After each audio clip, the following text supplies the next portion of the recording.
Berita menggemparkan baru-baru ini tular di media sosial bahawa bekas Perdana Menteri Tun Dr. Mahathir Mohamad mendakwa keterangan bekas Gubernur Bank Negara Zeti Aziz adalah bukti bekas peguam negara.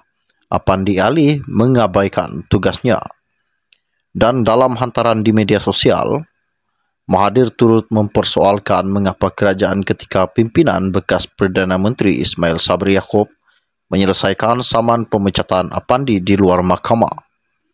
Saya tersentak apabila membaca laporan berita bahawa semasa perbicaraan melibatkan 1MDB, Zeti menyatakan dia telah melaporkan kepada peguam negara ketika itu, iaitu Apandi, kesalahan pegawai 1MDB. Tetapi peguam negara tidak mengambil apa-apa tindakan. Ini seolah-olah bagi saya pengabaian tugas. Namun Apandi telah menyaman saya kerana pemecatan secara salah. Saya bersedia untuk ke mahkamah bagi menjelaskan mengapa saya perlu membuangnya, katanya Mahathir. Dan Mahathir juga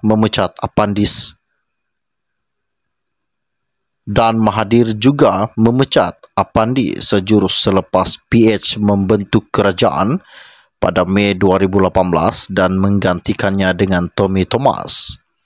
Pada 13 Oktober 2020, Apandi menfailkan saman berjumlah 2.2 juta terhadap Mahathir dan kerajaan atas dakwaan dia dipecat secara tidak sah. Melalui tuntutan mahkamah itu juga, Apandi memohon antara lain pengistirahan bahawa Dr. Mahathir telah menyalahgunakan kedudukannya dan ini telah mendorong berlakunya pelanggaran kontrak antara dia dan kerajaan Malaysia. Penyelesaian saman itu direkodkan di hadapan Hakim Mahkamah Tinggi Akhtar Tahir pada 13 April 2022.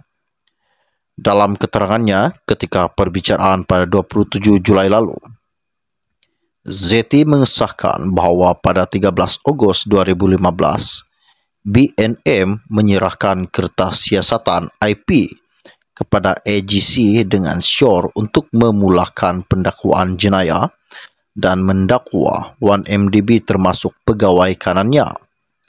Zeti berkata, 1MDB dan pegawainya didapati melanggar peruntukan di bawah Akta Kawalan Pertukaran Wang 1953 ECA kerana memberikan maklumat palsu kepada BNM dan permohonannya bagi kebenaran membuat pembayaran di luar negara.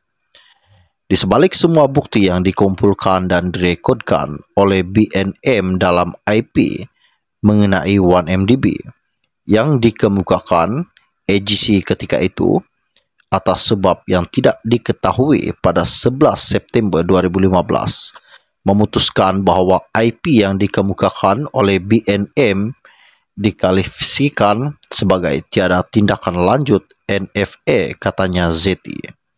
Dalam kenyataannya hari ini, Mahathir terus mengkritik cara Apandi mengendalikan tuduhan rasuah terhadap bekas Perdana Menteri Najib Razak yang kini sedang menjalani hukuman penjara.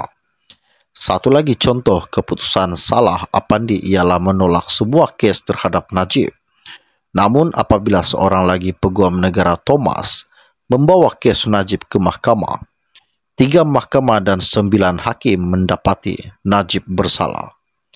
Jelas sekali Apandi sebagai AG tidak meneliti kes ini secara menyeluruh sebelum mengisytiharkan Najib tiada kes untuk dijawab. Ini sekali lagi menunjukkan pengabaian tugas di pihak Apandi.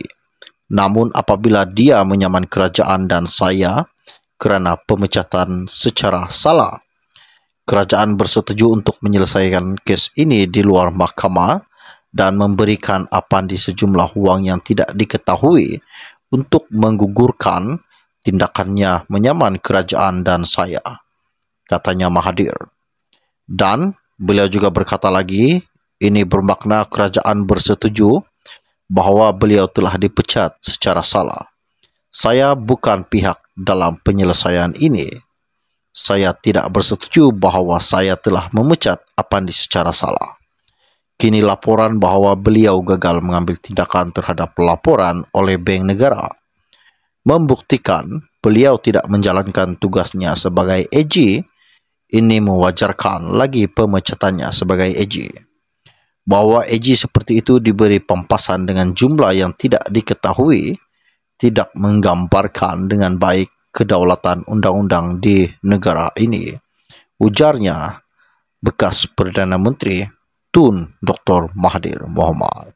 Adakah benar apa yang dikatakan Tun Dr. Mahathir Mohamad berkaitan dengan pemecatan salah satu bekas pegawai negara Apandi Ali mengabaikan tugasnya?